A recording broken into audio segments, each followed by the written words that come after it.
Corrupción y pandemia en el Perú, problemas actuales, a cargo del destacado expositor Jorge Luis Díaz Cabello.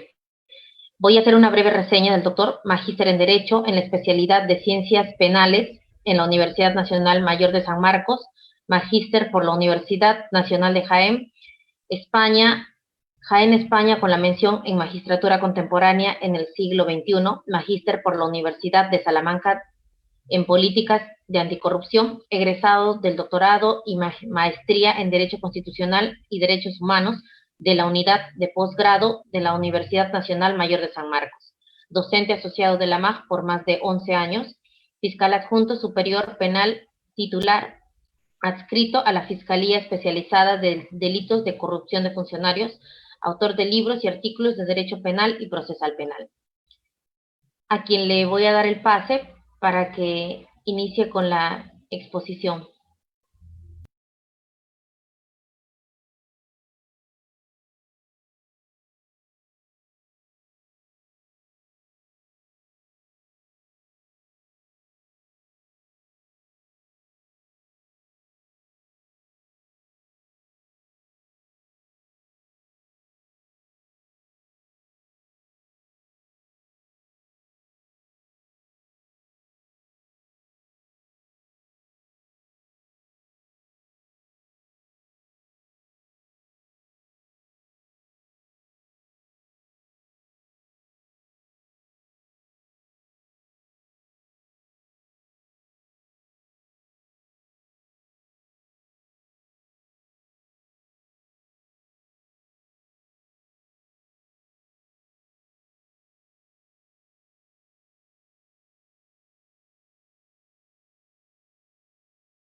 Aló, aló.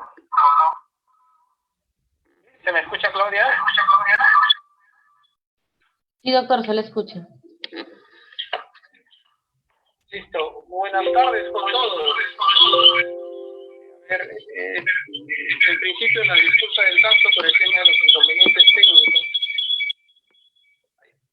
¿Se escucha adecuadamente, Claudia? Me parece que hay interferencia, doctor, por el tema de la llamada. Sí, hay interferencia por el tema de la llamada. ¿No tienes alguien que te dé una ayuda respecto a este tema? A ver, déjenme verlo, doctor, y ahorita le... Ya. Participantes solamente le dan unos minutitos que vamos a corregir este tema del audio y video y comenzamos.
Estimados discentes, en breves momentos vamos a dar inicio a la conferencia, por favor. Hemos tenido algunos inconvenientes técnicos. En unos 5 o 8 minutos vamos a dar inicio, por favor. Muchísimas gracias.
Estimados discentes, por favor, quienes tengan solamente un nombre y un apellido, vuelvan a ingresar y consignen sus datos completos, por favor, para que se pueda validar la asistencia. Vuelvan a ingresar, por favor, con sus nombres y apellidos completos.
Estimados discentes, por favor, les indiqué que no requieren escribir sus nombres completos y su DNI en el chat.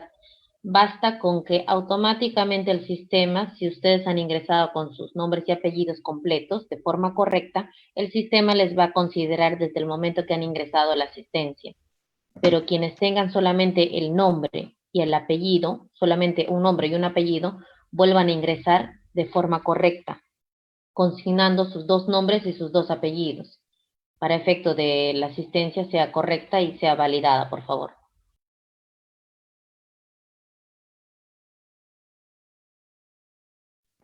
Hola, buenas tardes, doctor Jorge Luis Díaz Cabello. Señores, la disculpa del caso fallas técnicas.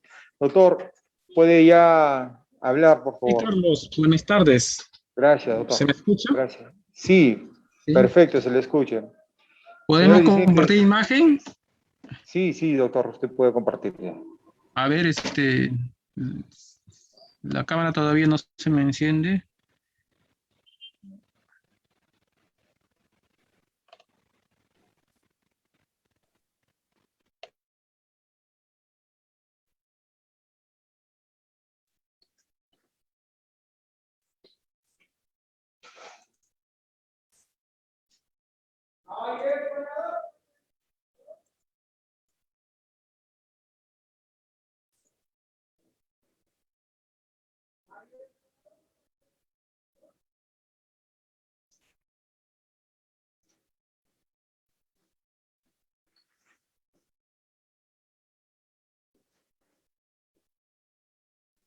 Claudia, ¿me escuchas?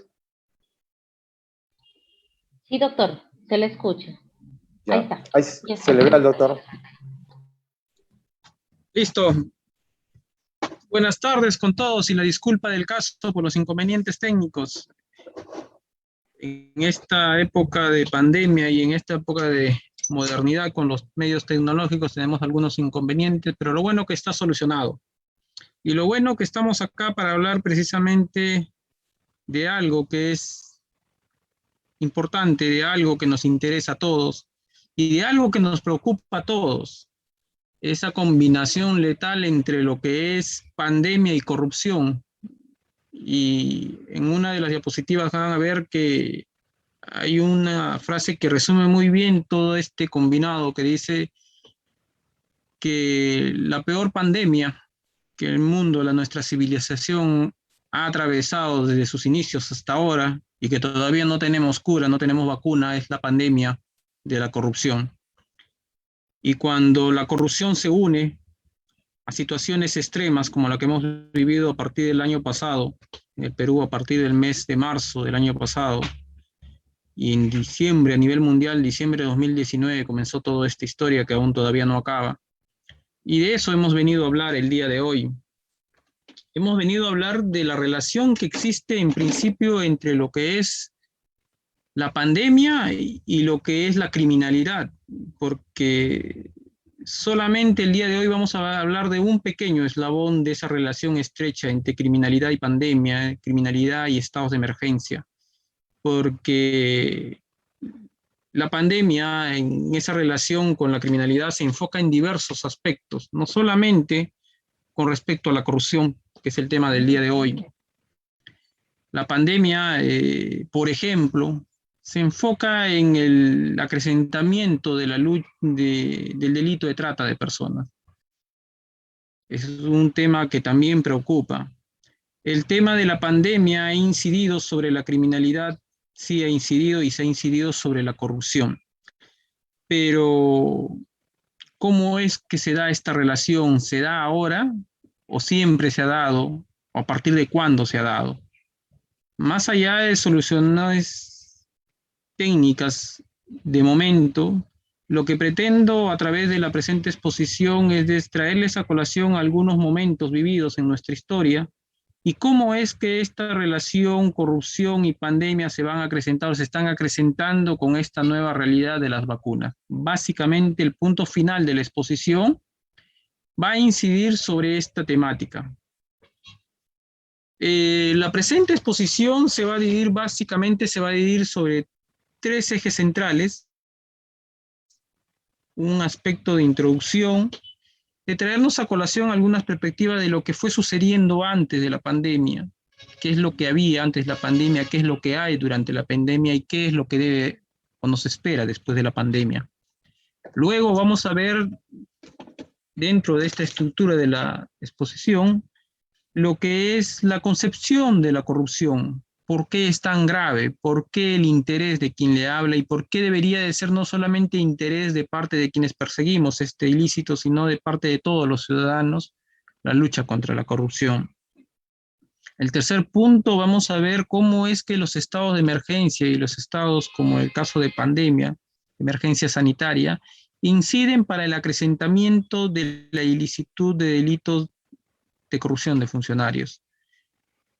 Y como punto final, que da el toque final a lo que es la exposición, vamos a incidir sobre la relación que existe entre pandemia y corrupción y sobre algunas situaciones en particular que se han venido a dar durante casi 2 años que estamos viviendo de pandemia y qué es lo que nos espera y sobre todo de una perspectiva crítica, constructiva, qué es lo que debemos hacer frente a esta situación. Bien. Carlos, no sé si puedes ayudarme con la diapositiva. Doctor, usted ya puede proyectar la diapositiva para Ya, que pueda manejar. listo. Entonces vamos a... Ya puede. Ok, Ya tiene muchísimas opción. gracias. Vamos a compartir pantalla entonces con ustedes.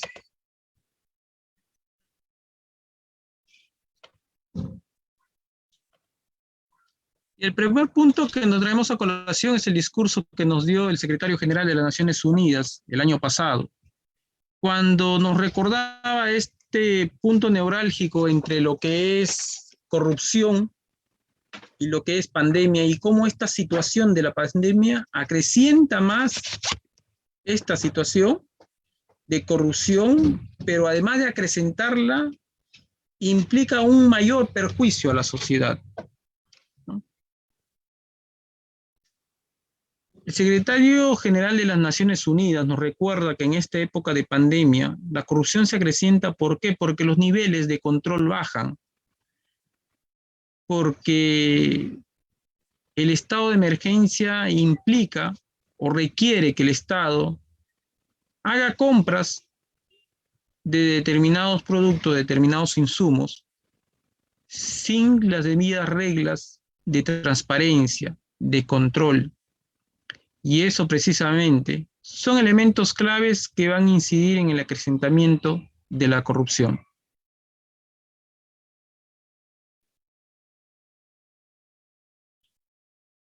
En esta pequeña introducción queremos atraer a colación algunas circunstancias que ocurrieron en el pasado y que nos recuerda que el acrecentamiento de la corrupción no tiene solamente que ver con el derecho penal.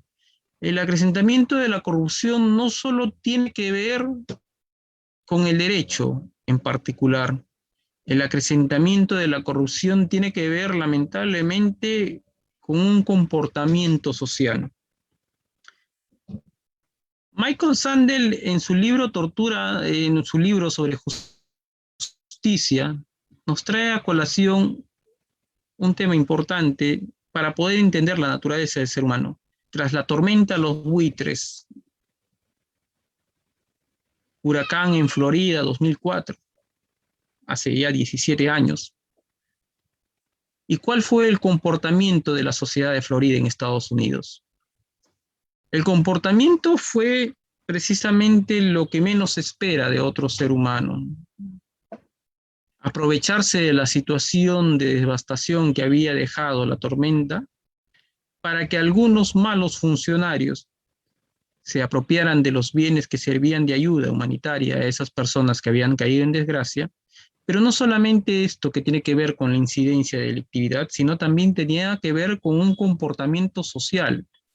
¿Por qué digo esto? Porque además de lo ilícito penal, también había un comportamiento más allá de lo que se puede esperar del ser humano. Gente que se aprovechaba, por ejemplo, en el alquiler de un cuarto de hotel. En este libro, Michael Sandel nos recuerda que el cuarto de un hotel costaba, antes de la tormenta, $100, y después de la tormenta comenzó a costar 500 y hasta $1,000. ¿Qué es lo que pasa con el ser humano cuando ocurren estas desgracias? Pero esta es una comparación a nivel mundial de cómo se comporta el ser humano frente a la desgracia ajena. Cómo el ser humano es capaz precisamente de aprovecharse de esa desgracia ajena para lucrar, para ganar, para sacar beneficios. En el Perú, el problema ha sido el de siempre. El problema no es solamente con la emergencia sanitaria. Y acá, 3 hechos importantes que traemos a colación en el aspecto histórico. Compra de armas durante la guerra con Chile. Lo que nos faltaban eran armas. Teníamos gente valiente que estaba dispuesto a morir por su país, pero nos faltaba armas. Y según el libro de Historia de la Corrupción, en este periodo de tiempo, 1879-1881, se generaron durante el gobierno, por ejemplo, de Nicolás de Piérola, supuestas compras de armamentos que nunca llegaron, que se perdieron en el camino o que simplemente no servían para nada. Una situación en la guerra con Chile. Conflicto armado con el Ecuador, 1995-1998. Hace solamente unos meses veíamos cómo ex ministros de Estado de ese periodo de gobierno eran condenados por la compra irregular de unos aviones. Otra vez compra de armas durante un conflicto. Aviones que apenas se estaban despejando y ya se estaban cayendo. Y eran precisamente para supuestamente mostrar al enemigo nuestra capacidad bélica.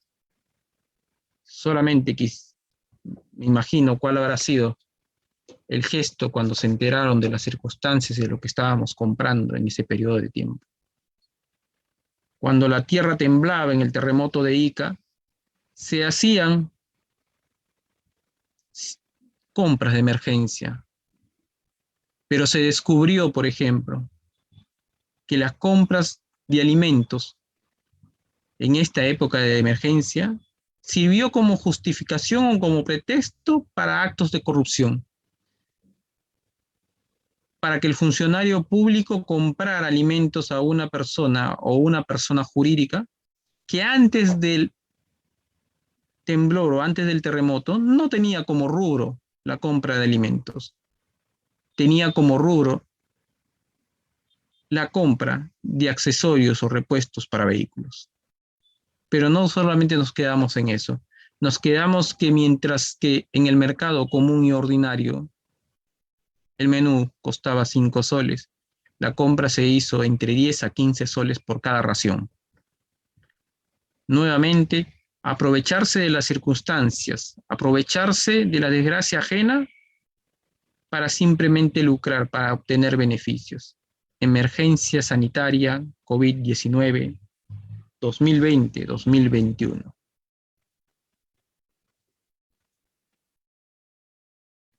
En esto no estamos solos. En Bolivia el año pasado se descubrió la compra de ventiladores amañados. Como todos o la mayoría de ustedes saben, los ventiladores mecánicos son esenciales para la sobrevivencia de personas que pasan por esta enfermedad tan grave como es el COVID. En Colombia, lo que pasábamos en la desgracia del terremoto 2007, en Ica, en Colombia, lo pasaban en la desgracia del COVID. Compras de kit de alimentos sobrevalorados. En El Salvador, compra de protectores faciales sobrevalorados. En Brasil, desvío de fondos con respecto a compras relacionadas con accesorios para la lucha contra el COVID. ¿Y cuál es la relación que existe corrupción y pandemia? Hay hay tres frentes que debemos mirar en esta relación. Una mirada hacia atrás es que la corrupción muchas veces ha generado que no estemos preparados precisamente para estas situaciones de emergencia. ¿Por qué digo esto? Porque según estudios del Ministerio de Salud, según estudios y publicaciones de la prensa de investigación, existen supuestamente en varios departamentos la construcción de hospitales. Y cuando durante la pandemia se fue a investigar, de esas supuestas construcciones no había ni siquiera un ladrillo. Eran construcciones fantasmas, eran supuestamente incluso anunciados a la sociedad con grandes inauguraciones, cuando lo único que estaban inaugurando era la fachada, y esos hospitales, esos centros de sanidad, nunca funcionaron. Entonces, si miramos atrás, pues la corrupción genera graves perjuicios porque no nos permite estar preparados frente a estas situaciones de emergencia. Mirando el presente es aterrador con todo lo que vamos a ver ahora. Y pensando en el futuro, tenemos que corregir muchas falencias y dejar de echarle la culpa solamente a los funcionarios públicos, de que solamente ellos son los responsables. ¿Por qué?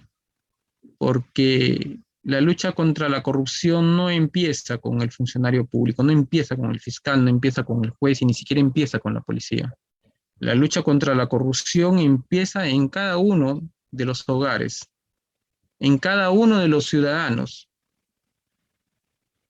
en cada uno de los comportamientos diarios. Cuando creemos o cuando la gente piensa que pasarse un semáforo porque no hay un policía que lo ve es correcto, lo único que estamos haciendo es que la corrupción, que el mal comportamiento se vuelva común, ordinario, se vuelva parte del día a día, y de una otra manera estamos aceptando que ello es así, que no podemos cambiarlo, y eso no es cierto.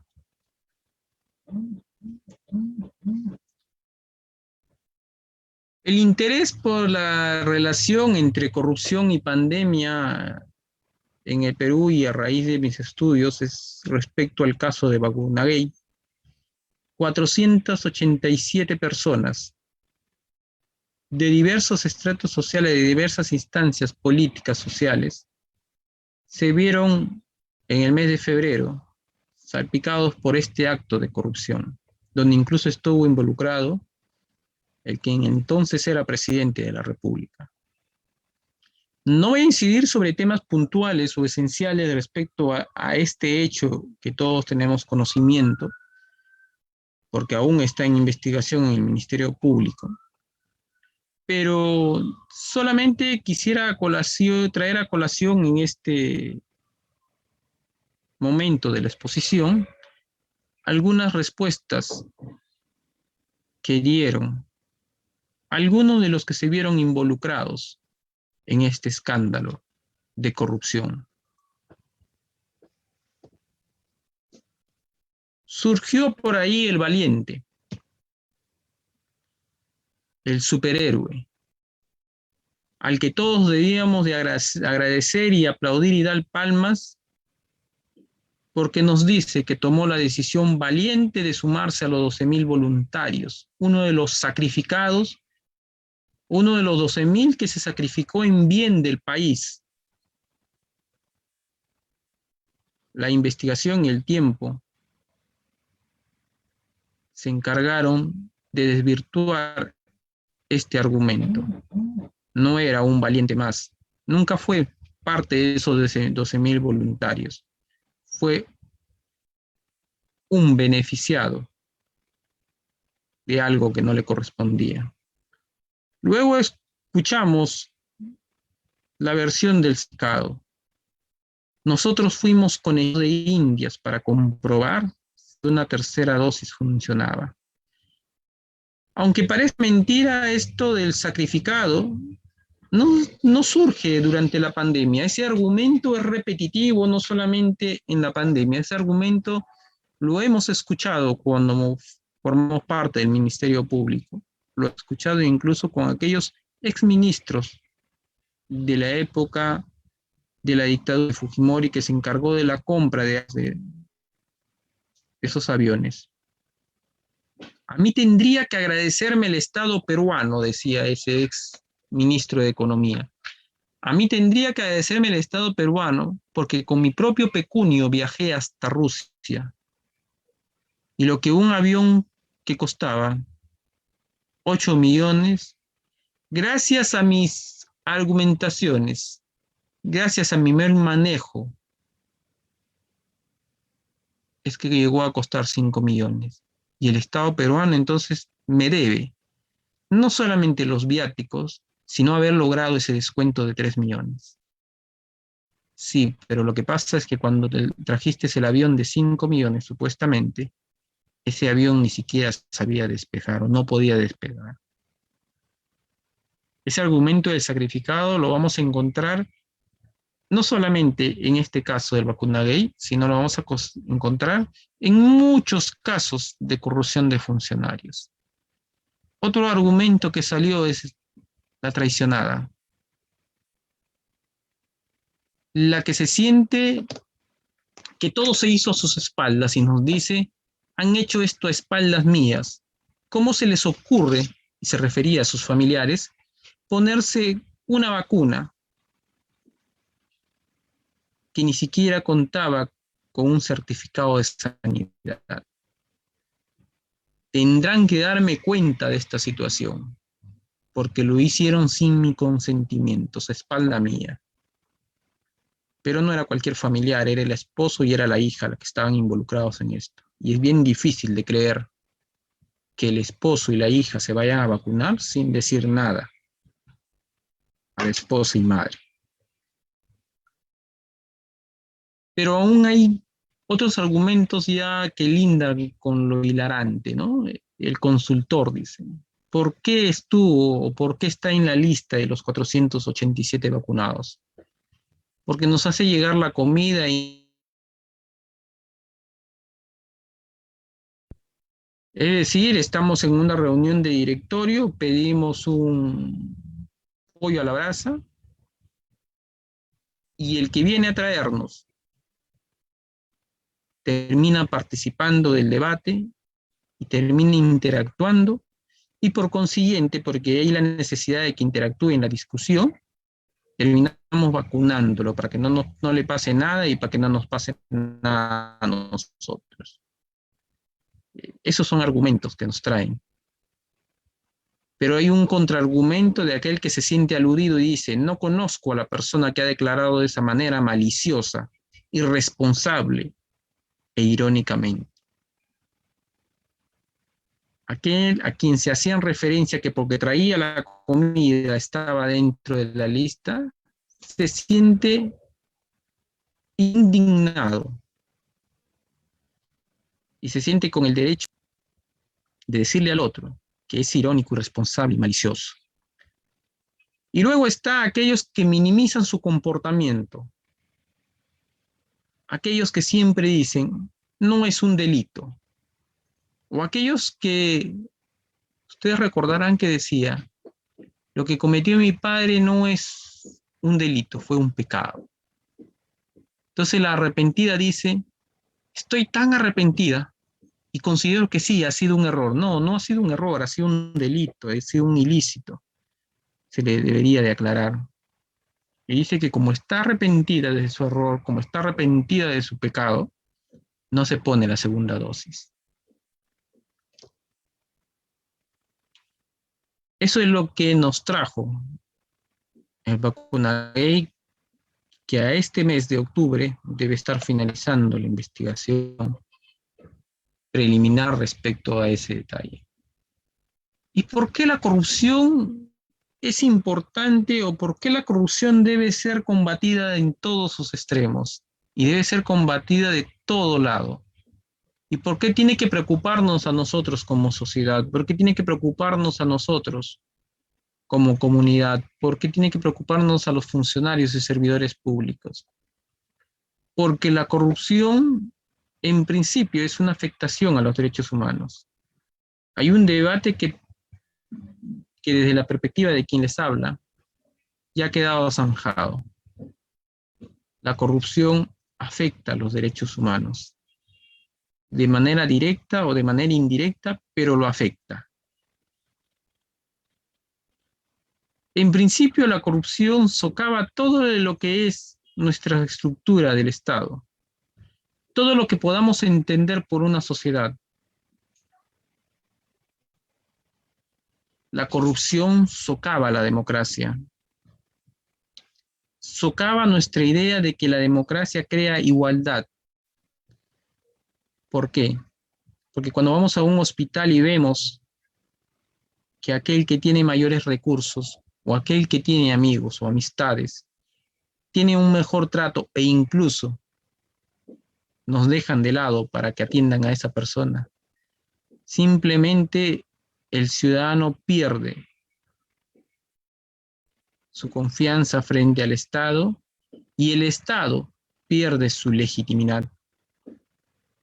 La corrupción degenera un mercado que debería de ser competitivo y un mercado que debería ser abierto y un mercado que debería autorregularse.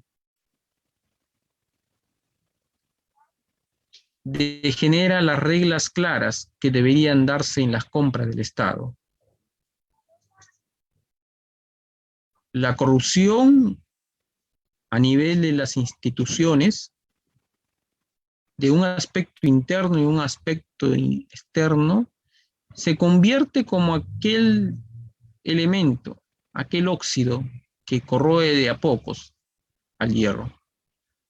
La corrupción corroe las instituciones por dentro y por fuera.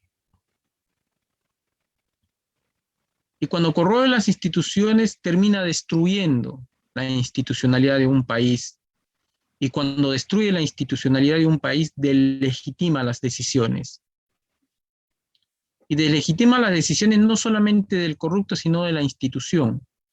Deslegitima la institucionalidad democrática. Porque cuando un funcionario público, por ejemplo, del Ministerio Público, comete un acto de corrupción y es descubierto, no se individualiza el acto de corrupción.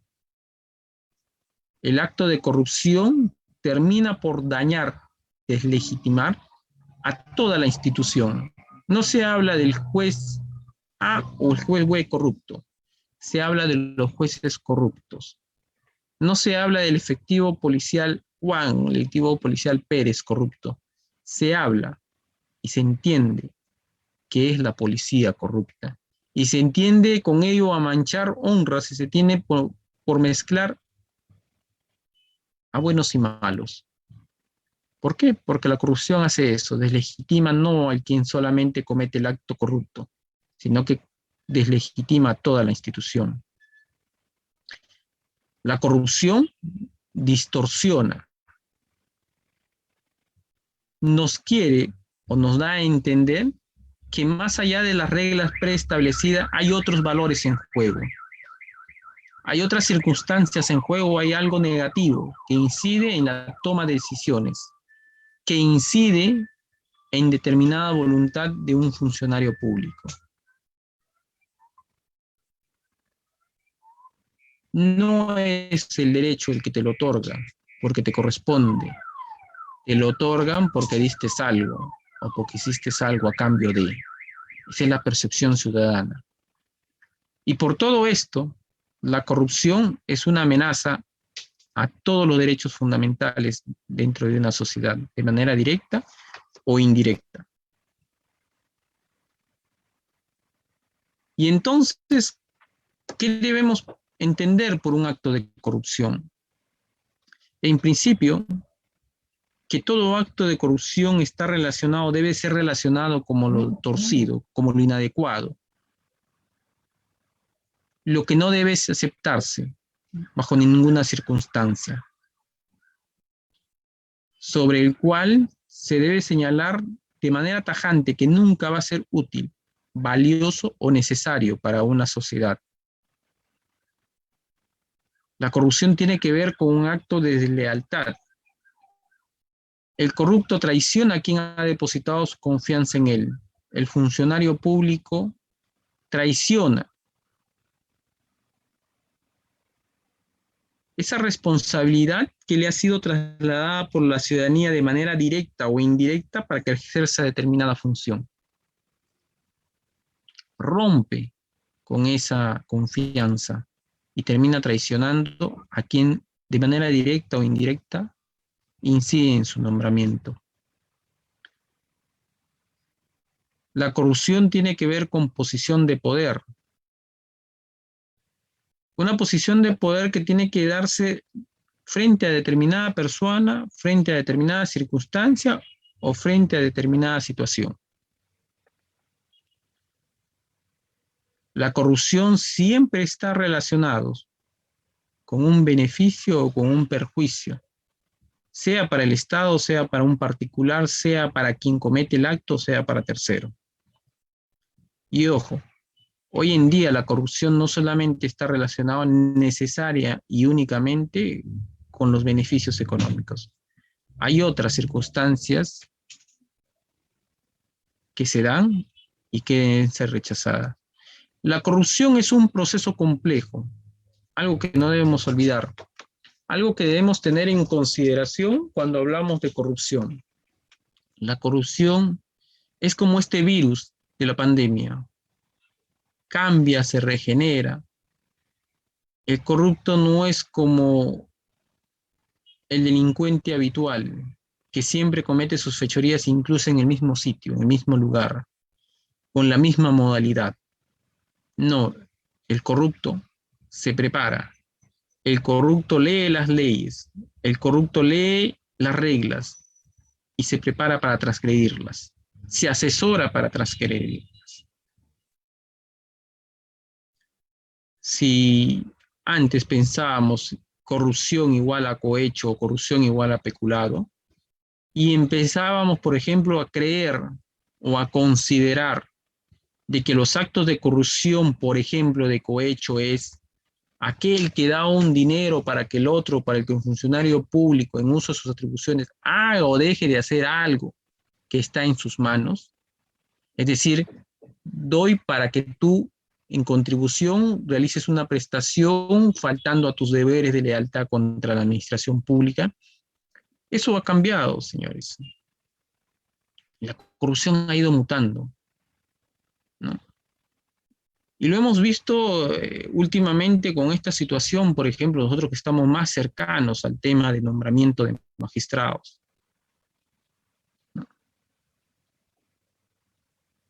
La forma como han sido nombrados muchos magistrados o la forma como han sido ratificados por el Consejo Nacional de la Magistratura diluido, nos refleja una situación compleja, porque los actos de corrupción no son propiamente por un acto de dejar de hacer, ni siquiera incluso quizás podamos advertir la compra de determinada situación, la entrega de dinero. La corrupción se ha mimetizado, la corrupción ha cambiado y se ha adecuado a las realidades. Ya no se busca al juez o al fiscal por un caso en particular. Las investigaciones nos han llevado a la conclusión que muchas veces lo que se hace es remunerar de manera permanente. Y solo en el caso que determinada situación llegue a su despacho, el juez ya sabe la forma como debe resolver. Entonces, cuando investigamos un acto de corrupción de un magistrado del Ministerio Público del Poder Judicial, antes nos preocupábamos solamente por advertir si es que antes de la resolución en materia de denuncia había habido una entrega de dinero, una dádiva. Hoy hay una nueva modalidad, el cohecho remunerado. Y había otra modalidad que también no voy a vertir mayores comentarios, pero que está sujeto a investigación, cuando se tiende a nombrar impuestos claves a determinados funcionarios. Y los ejemplos saltan a la vista. El escándalo mayúsculo es poco lo que hemos visto a lo que se ha dado. El video mostrando la entrevista, preguntando sarcásticamente y ya desvergonzadamente, diría yo, cómo se prepara un arroz con pato para nombrar a un magistrado, pues revela el grado de desfachatez en la que había llegado la corrupción. O cuando apreciamos de manera sorpresiva cómo muchos sacaban 100 puntos en un examen, lo cual no debería de ser tanta sorpresa, sino cuando nosotros conocemos a quienes han sacado esos 100 puntos y cuando nosotros hoy en día conversamos con aquellos que sacaron 100 puntos. Y nos damos con la sorpresa de que no saben sumar ni restar, pero sacaron 20 en una ecuación de porcentajes, de raíces cuadradas, de ángulos y demás cosas complicadas de la matemática. Entonces nos preguntamos, ¿y cómo sacó 100 puntos? Dos respuestas racionales quizás a ello, o quizás ilógicas también. Quizás ese día bajó el Espíritu Santo e iluminó la sala y le dio las respuestas. Pero eso tenía que haber sido apreciado por los demás integrantes del salón donde dio el examen. Nadie habló de esa venida del Espíritu Santo. O quizás ya tenía el examen antes. O quizás simplemente no marcó nada y ya el examen estaba con sus 100 puntos antes de materia de investigación. Eso es la corrupción, un proceso complejo que cambia porque el corrupto, aquel de cuello y corbata, repito, estudia la situación, se asesora y luego actúa. Finalmente, debemos entender que la corrupción no solamente es pública, sino que además es privada. Y debemos entender como una característica que no está acá, pero que tenemos que traer a colación, es que muchas veces la corrupción es vista como un acto usual. ¿Cuántos de nosotros hemos ido a los hospitales? ¿Y cuántos de nosotros hemos ido a las clínicas y vemos visitadores médicos?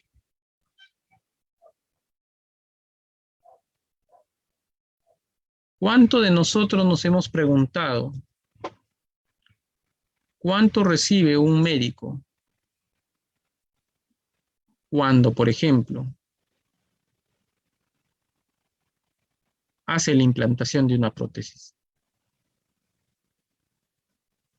¿Cuánto de nosotros nos hemos preguntado a cuántos cursos últimamente, organizados por determinado laboratorio, del cual siempre hace las recomendaciones ese médico, es que ese médico ha asistido?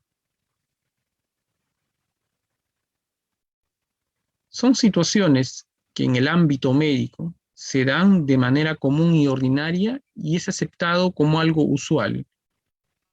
Es aceptado como algo que ya forma parte de la vida de un médico. El recibir a los visitadores médicos, el cobrar un determinado porcentaje de las ganancias de las medicinas que él recomienda a los pacientes, el cobrar un determinado porcentaje respecto a la implantación de una prótesis, el verse beneficiado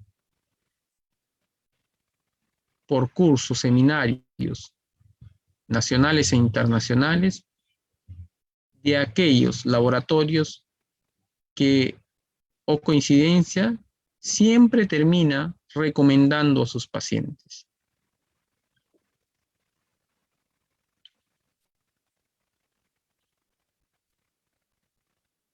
Y un aspecto de la corrupción en la cual vamos a incidir son las contrataciones públicas. Las contrataciones públicas pasan por diferentes etapas, desde una fase previa, una fase central y una posterior. En la fase previa, por ejemplo, puede presentarse actos de corrupción en los cálculos inexactos, en la evasión de licitación pública. Cuando, por ejemplo, durante las investigaciones encontramos que en vez de comprar los 200 galones de pintura para pintar, digamos, un determinado sector de la ciudad, encontramos que a fin de poder saltarse la valla de control para licitaciones públicas y no caer en él, y caer más bien en un tema de compras menores, terminan comprando 20 galones de pintura blanca, otra boleta por 20 galones de pintura negra, y otras 20 por roja y otras 20 por azul, cuando deberíamos de haber, o debería de hacer la institución, en este caso la municipalidad, una compra por todas las pinturas, y así tendríamos el costo total, y con ello tendría que tener un mayor control. Pero también en la fase previa es cuando se dan adaptaciones de la demanda o requisitos. Hace un tiempo advertía en una investigación que llegó en recurso de apelación la compra de una indumentaria de bomberos. Y dentro de la justificación de la compra se decía de que los bomberos por las épocas de Navidad necesitaban siempre los recursos o siempre la necesidad de contar con vehículos de ambulancia.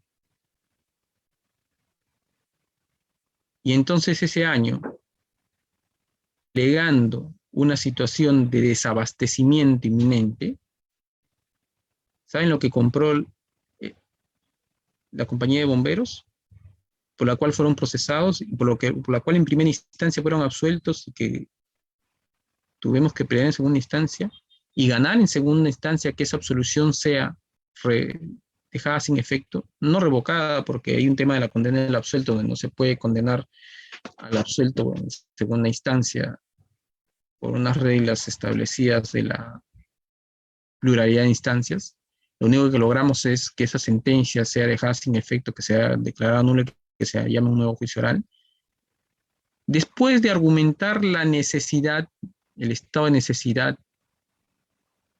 y el desabastecimiento inminente, en base a la ausencia de vehículos que sirvan como ambulancia frente a la necesidad de actuar en la época de Navidad, lo que terminaron comprando fueron vehículos que transportaban agua. Adaptaron la demanda. Frente a la necesidad de contar con equipos de protección para los bomberos, terminaron comprando extinguidores. Adaptaron la demanda. Frente a la necesidad de que esos equipos de bombero tengan una antigüedad no mayor a 1 año, en el caso de que sean de segundo uso, terminaron adaptando los requisitos y dijeron, salvo que sean importados, pueden tener 5 años de antigüedad. Y oh sorpresa, los productos que llegaron tenían 5 años de antigüedad. Durante la licitación, los acuerdos colusorios, exclusión de competidores en base a requisitos, en base al no cumplimiento de ciertos presupuestos que no deberían de estar, pero que están en la licitación, en base a una incorrecta calificación, decisiones rápidas, concursos amañados, conflicto de intereses, evasión de controles y otras circunstancias que se dan durante la licitación. Posterior a la licitación, incumplimiento y pago. Omisión de supervisión, aprobación sin verificación, facturación falsa. Hace unos años veía un caso de compra de algunos elementos por parte de las Fuerzas Armadas que necesitaban para la aprobación del pago su verificación. El trabajo se realizó en la ciudad de Iquitos, en la ciudad, toda la zona de selva, varias ciudades de selva, Iquitos, Maynas, Tarapotos, ¿no? Pero la aprobación se realizó en la ciudad de Lima. ¿Cómo podía hacer el funcionario público una aprobación, una verificación si estaba en Lima y se trataba de servicios como la construcción de servicios higiénicos allá en esas ciudades? ¿Cómo podía haber verificado? No lo verificó, simplemente lo aprobó. Omisión de supervisión, incumplimiento y pago. Se aduce un estado de necesidad, se aduce la necesidad de contar con determinado elemento o determinado bien o servicio para una determinada fecha. En base a esa emergencia, en base a esa necesidad, se justifican los tiempos. Lo necesitamos sí o sí para el mes de agosto. Y es por eso que dejamos de lado a 2 o 3 competidores que nos dicen la verdad, que ese producto es materialmente imposible que del mes de julio para el mes de agosto estén listos. Porque todos esos productos pasan por un proceso de importación. No se hace en el Perú. Sin embargo, como hay uno de los proveedores que nos dicen que sí, que él sí está dispuesto a entregarnos los bienes y servicios que requerimos en el mes de agosto, terminamos seleccionándolo. Pero cuando vemos la situación posterior a la licitación, cuando vemos el cumplimiento, nos damos que con la sorpresa de que los bienes no fueron entregados en agosto, fueron entregados en julio del año subsiguiente. Y sin embargo, pese a las reglas establecidas en las contrataciones del Estado, donde se establece una penalidad e incluso dejar sin efecto ese contrato, pese a ellos se termina recepcionando en el mes de julio y no se hace efectivo ninguna penalidad. Y el argumento central es que simplemente se cumplió y ahí están los bienes. No sé por qué de tanto se quejan, nos dicen los investigados. Si ahí están los bienes. No, es que ahí están los bienes. Primero, que no debieron estar tanto tiempo. Segundo, es que si hubieran sido tan transparentes como los otros postores, no hubieran ganado la licitación. Y aún ganando la licitación y aún cumpliendo, debieron haber sido sujetos a una penalidad por un incumplimiento. Y al mes de diciembre no debieron aceptar nada, y menos en el mes de julio del subsiguiente año. Deberían haber dejado sin efecto, y la pregunta y la interrogante, ¿por qué no se dejó sin efecto? Y ahí vienen las conductas delictivas, etapas posteriores a la licitación. Y esto en los estados de emergencia, como el estado de emergencia sanitaria, se agrava. ¿Por qué? Porque en principio las demandas son más urgentes de bienes y servicios. Al ser las demandas más urgentes, las contrataciones se hacen contrataciones directas. Y al hacerse contrataciones directas se restringe la competencia. En las contrataciones directas, pues uno va en el proveedor y compra con determinado proveedor. No hay todo el tema del concurso. Las demandas urgentes requieren compras aceleradas, y las compras aceleradas muchas veces se dan sin una correcta verificación.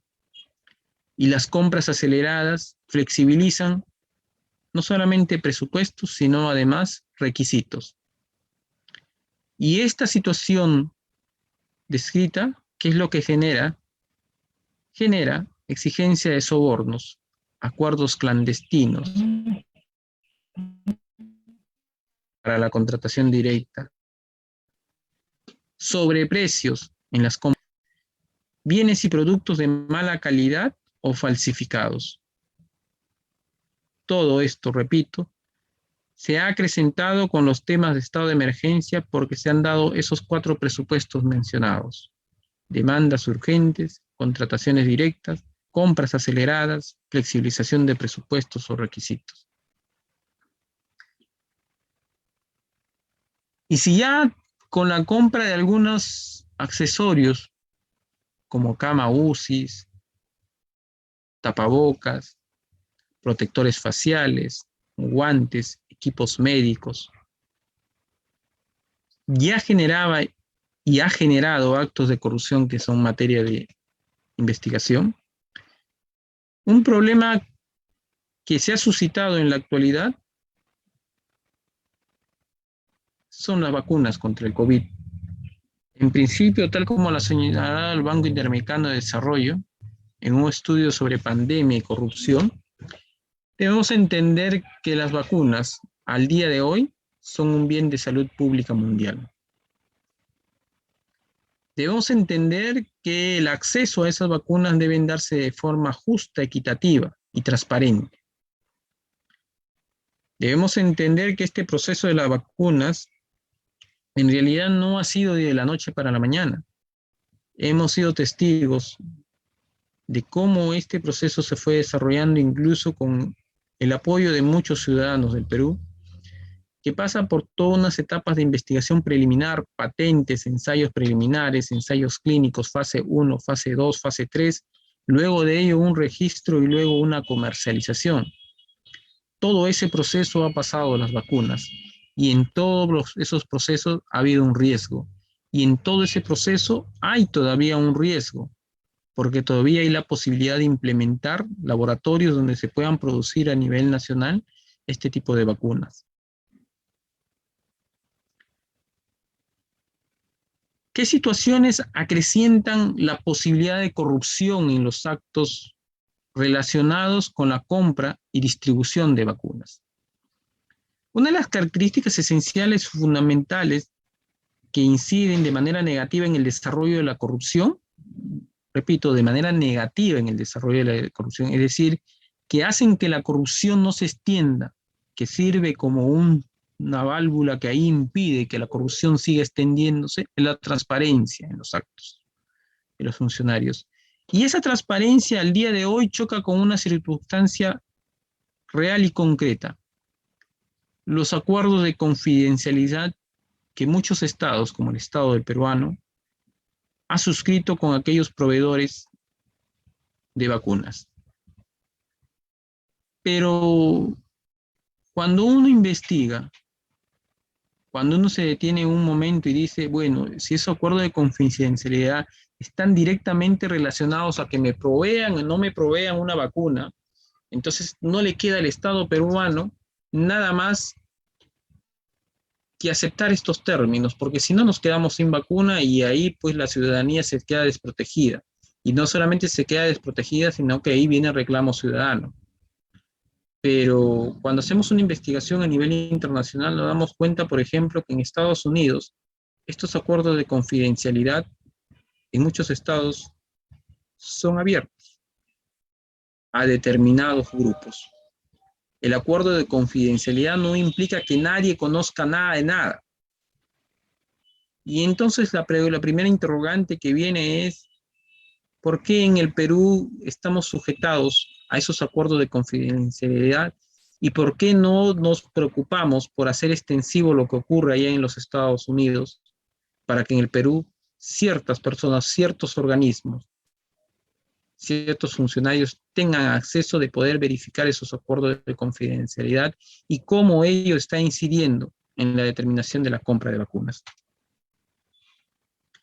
Aún todavía no ha habido casos, pero con el tiempo, dado nuestra realidad, dado la realidad internacional, vamos a tener quizás problemas respecto al ingreso de vacunas de baja calidad o falsificadas. Pero las vacunas no vienen solas. Por ejemplo, vienen con un tema de cadena de frío. Y para tener la cadena de frío necesitamos la compra de determinados suministros, de determinados bienes. Y también en la compra de esos bienes que nos van a servir para la distribución de la vacuna, también hay que tener cuidado de que se produzcan actos de corrupción. Pero además de estos insumos, también es necesario ciertos productos para el suministro de las vacunas, como por ejemplo las jeringas. Y hay que tener mucho cuidado la calidad de jeringa que compramos. Es importante tomar en consideración también el tráfico de influencia en la toma de decisiones respecto a la distribución de vacunas. Es necesario estar atento a todo acto que sea un humus respecto a un acto de corrupción. Hace unas semanas veíamos en las noticias que un cierto número de personas menores de edad eran vacunados en una clínica. En principio, cuando no estaban dentro del grupo de riesgo, tampoco estaban dentro de la edad etaria. Entonces, la interrogante que debe hacerse quien investiga es quizás ir a nuestros primeros días, a nuestros primeros años de vida y preguntarnos por qué. ¿Eso ha sido gratuito? ¿O es que atrás de ello ha habido un tráfico de influencia, detrás de ello ha habido un cohecho, atrás de ello ha habido un funcionario que ha realizado algo o que ha ordenado algo, no de motus propios, sino a través de un acto de corrupción? Y también los problemas que suscitan en la actualidad la compra y distribución de vacunas tiene que ver con el conflicto de intereses que pudiera suscitarse entre aquellas entidades que van a comprar la vacuna y aquellos que se vean beneficiados. Así, por ejemplo, dentro de lo que es la compra y distribución de vacunas, vamos a poder encontrar los pactos ilícitos en la compra de vacunas e insumo para su aplicación. Ya hemos visto el caso del Vacunagate, acuerdos ilícitos en el proceso de adquisición de vacunas, la entrega de vacunas de cortesía, la entrega de vacunas VIP, la entrega de ciertos beneficios a cambio de otorgarle la concesión y compra de determinada vacuna. Como repito, estos casos del Vacunagate están en proceso, en trámite, pero hay que evaluar todas las incidencias. ¿Por qué precisamente se compra determinada vacuna? Porque en el mercado hay varios tipos de vacuna. Entonces habría que preguntarse por qué se compra la vacuna. Y esa vacuna, ¿a qué se debe? ¿Qué es lo que se pidió a cambio? ¿Qué se entregó a cambio? ¿O qué se recibió a cambio?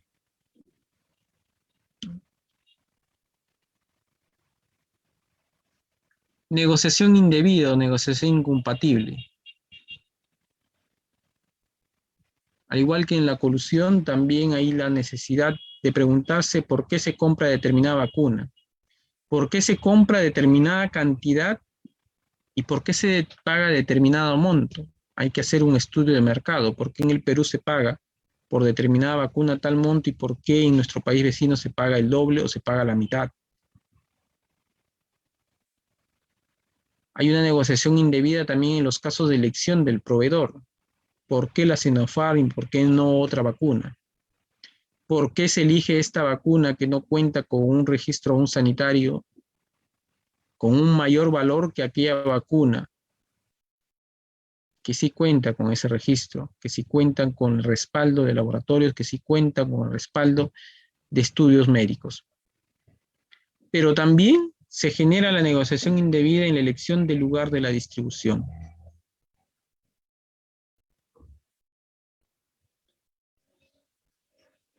¿Por qué se da más vacunas a determinada región y por qué es que se otorgan menos vacunas a determinada región? ¿Por qué en esa región, al interior de esa región, se distribuye más vacunas en una ciudad y no en la otra? ¿Por qué si supuestamente hay una igualdad entre todos los ciudadanos peruanos, por qué en la ciudad de Chincha se termina vacunando a personas con menor rango de edad, a ciudadanos que no viven en esa ciudad? todo esto genera una negociación indebida, un interés indebido a favor de terceros.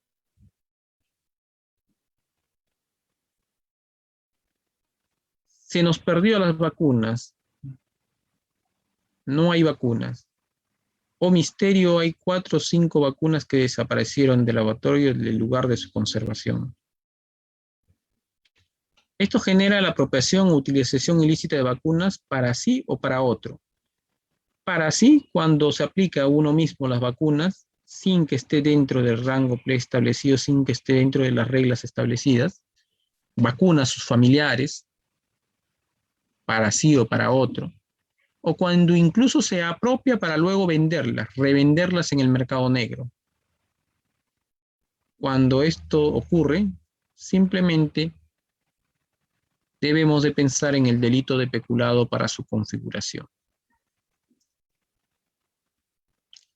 Es importante las reglas que han establecido a partir del mes de abril, por ejemplo, en el caso de colusión y en el caso de peculado, cuando ambos ilícitos se dan en un contexto de emergencia sanitaria, por ejemplo, la pena se agrava.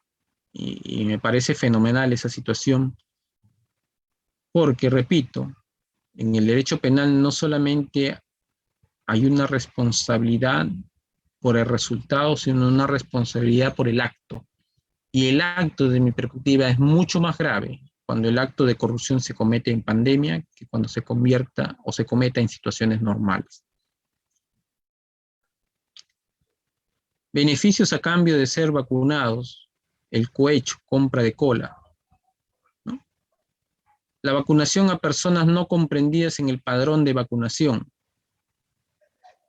Soy de los que creen que no es gratuito el que alguien de 20 años, por ejemplo, haya sido vacunado cuando el padrón establecía que solamente los mayores de 40 o 45 años deberían de ser vacunados. Eso no es gratuito. Eso merece una investigación y sé que una adecuada investigación llega al fondo del asunto de que simplemente acá había un intercambio de favores, un beneficio y un perjuicio. Vacunación de personas fuera del cronograma de vacunación, de la misma manera, vacunación adelantada, todo esto puede ser como consecuencia de cohechos, a cambio de un beneficio, haber solicitado, haber recibido un beneficio en estas situaciones. ¿Qué nos queda frente a esta situación real y concreta que se presenta en nuestra realidad? Y como decíamos al inicio, no estamos solos porque el problema no solamente es del Perú, el problema de la pérdida de valores es en toda Latinoamérica y en todo el mundo. En primer lugar, debemos incidir en la transparencia en la toma de decisiones públicas. El Banco Interamericano de Desarrollo ha generado un programa de mapa de inversiones. Ahí está, seguramente lo vamos a compartir con sus correos electrónicos. Este mapa de inversiones tiene que ver con una comprensión de una compra abierta al público, una transparencia de lo que hace el Estado con el dinero que tiene el Estado que corresponde a todos los ciudadanos. Y dentro de este programa de mapa de inversiones, uno de los países que ha abierto o ha aperturado este tipo de transparencia para la compra, entre otros, de las vacunas, ha sido el Paraguay. Nuestro país vecino de Paraguay, además de mapa de inversiones que tiene que ver a nivel general con todas las compras del Estado, ha generado un rubro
Estimados discentes, ahí se está conectando el doctor.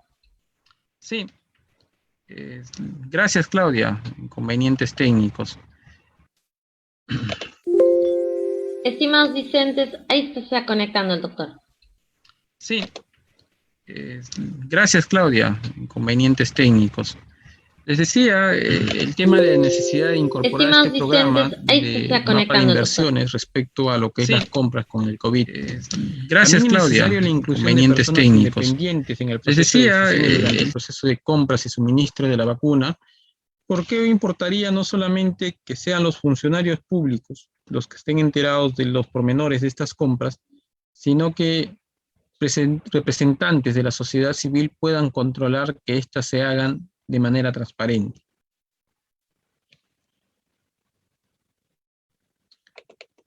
Otra situación que debemos de tomar en consideración es la formación de un comité especializado en la supervisión de fondos de emergencia y distribución de vacunas al interior de la Contraloría General de la República. Es necesario esta formación del comité, toda vez de que el estudio y análisis de estas compras merece pues tener en consideración las varias aristas que se configuran en la compra de este tipo de material, dado el estado de emergencia sanitaria y dado la realidad que sí es necesario reconocer de este tipo de compras a nivel internacional. Pero además es necesario una participación activa de la población civil y las autoridades. En ese aspecto, por ejemplo, el Ministerio Público ha tenido a bien fomentar el tema de las vacunas sin corrupción, un programa que se ha incidido en el sistema anticorrupción, en la cual hay una preocupación precisamente de los fiscales anticorrupción por todas aquellas denuncias de los ciudadanos que tengan que ver precisamente con este proceso de vacunación, desde su apertura hasta su distribución. Por consiguiente, todos los canales del Ministerio Público están abiertos a la denuncia ciudadana. Pero además es necesario de que se fomente una mayor protección a periodistas y denunciantes, ciudadanos que tienen el valor de denunciar ciertas circunstancias, y es necesario que el Ministerio Público y la Policía Nacional del Perú adopten ciertas medidas de protección, no solamente contra periodistas y denunciantes, sino contra la evidencia que se vaya recabando durante la investigación. A concluir con este curso, señores discentes, y seguramente tendremos algunos minutos, si así lo entienden los organizadores, debemos de tener en claro 4 puntos centrales. Lo que comenzamos incidiendo al inicio de la exposición, la peor combinación que puede darse, el veneno mortal, el más letal, es corrupción y pandemia. Segundo lugar, la corrupción en el sector salud es una cuestión, valga la redundancia, valga el término, de vida o muerte. Ahí no está en juego no solamente valores o ejes fundamentales de la democracia, sino un eje fundamental de la vida del ser humano. Si hay corrupción en el sector salud, si hay corrupción incluso en época de pandemia como el COVID, pues esas circunstancias nos llevan a decisiones de vida o muerte. Tercer punto que tenemos que tener en consideración es que las vacunas son un bien de salud pública mundial. No es un bien que solamente le interese a unos o a pocos. Dado el valor de bien de salud pública mundial, merece una adecuada protección y merece una adecuada sanción para quienes trafican, para quienes se corrompen como consecuencia o a razón de la distribución de las vacunas. La mejor forma de luchar contra la corrupción en época de pandemia es transparencia, control y tecnología. No hay otro antídoto para este mal que esos 3 elementos, que seguramente cada uno de nosotros le irá sumando algo más. Pero lo esencial, repito, es transparencia, control y tecnología. Y finalmente, debemos entender cada uno de los ciudadanos, del puesto donde estemos, seamos funcionarios públicos, servidores públicos, seamos parte del Ministerio Público, del Poder Judicial, de la Policía Nacional del Perú, seamos médicos, enfermeros, que la lucha contra la corrupción no es solamente tarea del fiscal, del policía, del juez. La lucha contra corrupción es una tarea de todos los ciudadanos, no es una tarea de un solo día, es una tarea de cada hora, en cada instante de nuestras vidas. Con esto, señores discentes, espero haber cubierto las expectativas que tenían respecto a este curso o a esta exposición respecto a la relación entre corrupción y pandemia y a la necesidad de comprender que la corrupción, repito, la corrupción daña los derechos fundamentales de un Estado, da, que un Estado ha reconocido, daña la estructura social de un Estado, daña la democracia y nos daña a cada uno de nosotros. Muchas gracias.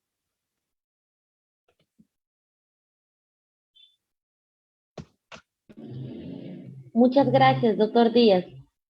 ¿Algún discente, a ver si quisiera hacer alguna pregunta, podría hacerlo mediante el chat para que el doctor pueda absolver?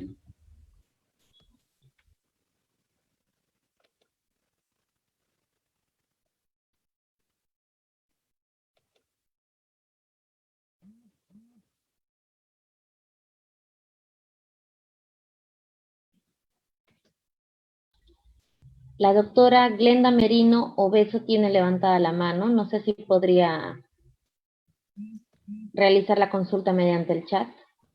Poner su pregunta, por favor.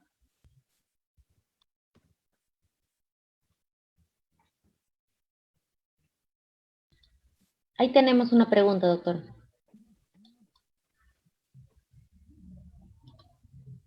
Sí, a ver, vamos a la primera interrogante y tiene que ver con uno de los principios del derecho penal que tiene que ver con la última ratio del derecho penal.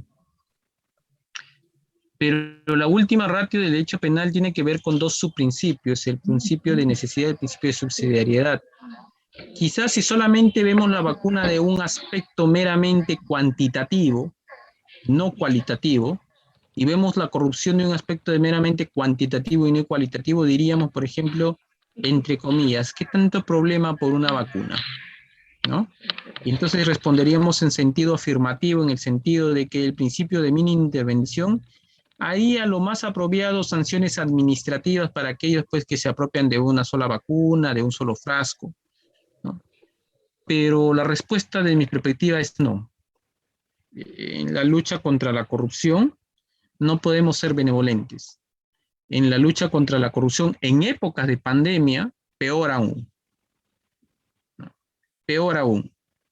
Esta característica de darse en una situación de calamidad, en una situación donde el otro, la vida del otro está en juego, no tiene sentido aplicar el principio de mínima intervención, no tiene sentido aplicar la última ratio del derecho penal. En estos casos, la ratio del derecho penal más bien es, o la razón de ser del derecho penal, es precisamente sancionar este tipo de conductas, porque como repito, acá no solamente se evalúa el resultado, el grado de daño que se ha producido, sino también se evalúa el comportamiento. Hay un disvalor de acto, ¿sí? Hay un disvalor de acto y un disvalor de acto grave en una sociedad en donde pasamos por un estado de emergencia como la sanitaria y en donde debemos ser solidarios con el otro, donde debemos aprender a esperar nuestro turno, ¿no? Y si no lo hacemos y si que consideramos uno no es nada, el día de mañana dirán dos no es nada, pasado mañana serán tres nada, y así iremos cediendo de a pocos y diciendo que esto, que finalmente fueron 487, cada uno de ellos dirá, no es nada, y por lo tanto mínima intervención, habré cometido un pecado, no un delito, y eso no es de mi perspectiva la respuesta que debe darle el derecho penal a este tipo de situaciones de peculado en estado de emergencia.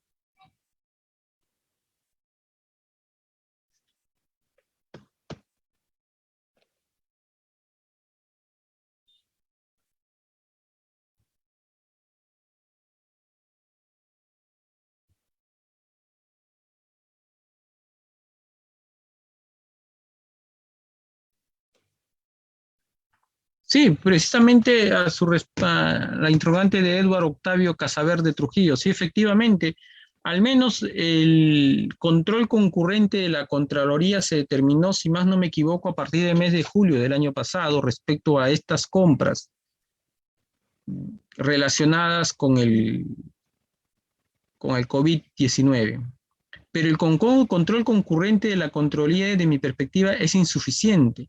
¿Por qué? Porque se dan tantas compras que pues no tenemos tantos funcionarios públicos de parte de Contraloría que nos den este control concurrente. Por eso yo proponía estas fórmulas que establece el BIP a través de este sistema de control de compras o una forma de compra abierta que se le llama, en el sentido de que cualquier ciudadano pueda acceder a esa información y pueda dar alerta, por ejemplo, a la Contraloría y decirle, a ver, por ejemplo, en esta situación no han advertido tal detalle. ¿Por qué? Porque la compra se hace abierta y porque se cuenta con una plataforma adecuada. Por eso yo decía que la lucha contra la corrupción no solamente se quede en transparencia y control, que viene a ser el trabajo de la Contraloría, un control en vivo y en directo, digamos, concurrente, y un control posterior, sino también a eso hay que sumarle la tecnología, y la suma de la tecnología es aquello que nos proporciona, como lo repito, el Banco Interamericano de Desarrollo, que ya el Perú lo ha ido aperturando respecto a otras compras del Estado, pero que de mi perspectiva deberíamos de seguir el ejemplo de Paraguay cuando establece que hay un rubro específico para compras relacionadas con la lucha contra la pandemia del COVID-19. Entonces, a esto hay que sumarle ese elemento. Y a ese elemento hay que sumarle además de que el ciudadano común y corriente a pie deba entender de que denunciar estos actos de corrupción no es solamente una responsabilidad, repito, del funcionario público. El Ministerio Público, seamos realistas, no se va a abastecer si es que quisiera controlar en cada uno de los puestos de vacunación, por ejemplo. Necesita de cada uno de los ciudadanos y solamente así podemos lograr un mejor control. Entonces, a tu interrogante, ya lo está haciendo la Contraloría, pero desde mi perspectiva es insuficiente porque, repito, las compras son bastantes y lamentablemente no va a abastecerse la Contraloría, lo cual debe ser subsanada a través de esta fórmula propuesta por el Banco Interamericano de Desarrollo.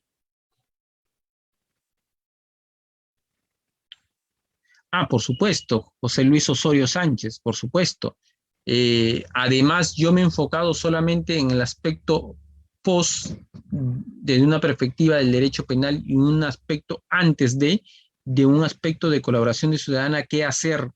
El tema de la transparencia no tiene nada que ver, o mejor dicho, no está relacionado con el tema penal, con el tema del uso de un adecuado control por parte de la Contraloría General, control concurrente y control posterior. El tema de estos programas de supervisión ciudadana a través del uso de la tecnología del Banco Interamericano de Desarrollo está relacionado con un control ciudadano, con un control social, más que propiamente un derecho penal, sino que todo, solamente en la medida que cada una de esas piezas del engranaje funcione, ¿no? En principio, si funcionaran todas esas piezas del engranaje en cuanto a control ciudadano, en cuanto a la gestión de la Contraloría General de la República, en cuanto al uso de la tecnología, la transparencia, si todo eso fuera pues un color de rosas, simplemente el derecho penal ya no tendría la necesidad de actuar porque no se presentarían los ilícitos. Pero la realidad es otra, es insuficiente. Aún con todos estos elementos es insuficiente. Y si es insuficiente, y ahí va el otro elemento por el cual yo considero de que debe haber una mayor sanción en este tipo de ilícitos, es que precisamente para saltar todos estos controles, digamos, el delincuente que comete esos actos de corrupción ha tenido la capacidad de saltarse todos esos controles y llega al final de su carrera delictiva, pues ese delincuente merece una mayor sanción porque tiene además revela una mayor peligrosidad para la sociedad, ¿no? Y además desconfigura en mayor medida los elementos propios de lo que ya he mencionado necesarios para una sociedad democrática y constitucional, ¿no? Desvalora va contra todos esos presupuestos propios de un Estado constitucional y democrático de derecho, y por consiguiente rompe con todos los esquemas de lucha contra la corrupción y por consiguiente merece una mayor sanción. Entonces, la respuesta final es que sí, la sanción debe ir acompañada con las medidas que yo he referido, medidas de control, de transparencia, uso de la tecnología, un ciudadano activo, funcionarios públicos que compartan esta lucha contra la corrupción como un deber, como una obligación de cada uno de los ciudadanos.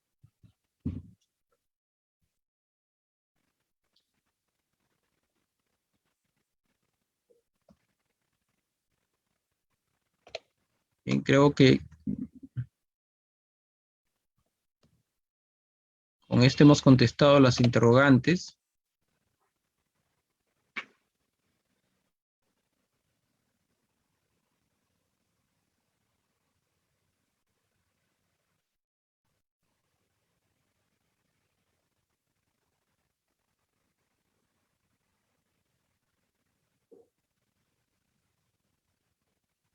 A ver, acá hay uno de Miguel Aureliano Odar Rojas. Felicidades, doctor, por lo que está indicando, pero sin embargo siguen siendo magistrados. A un juez le preguntan, ¿usted es de Ferreñafe? ¿Y por qué le dicen la ciudad de la doble fe? Esa fue la pregunta, ahora es juez garantista. A ver, creo que no podemos aperturarle a Miguel Aureliano Odar Rojas, pero en todo caso quisiera, por favor, que se me... Si todavía se encuentra presente, que me aclare la interrogante o de repente solamente fue un comentario.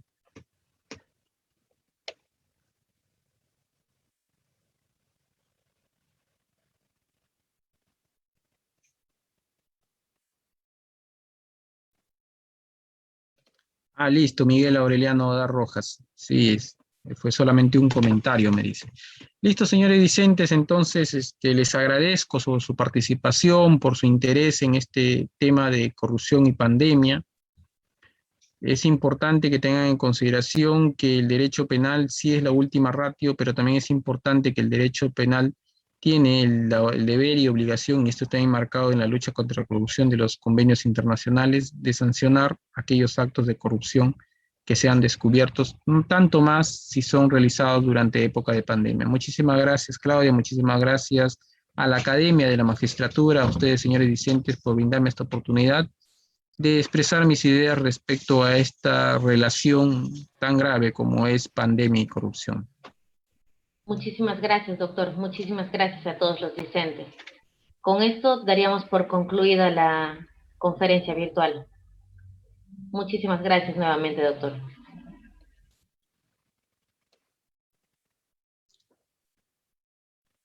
Gracias, buenas noches con todos.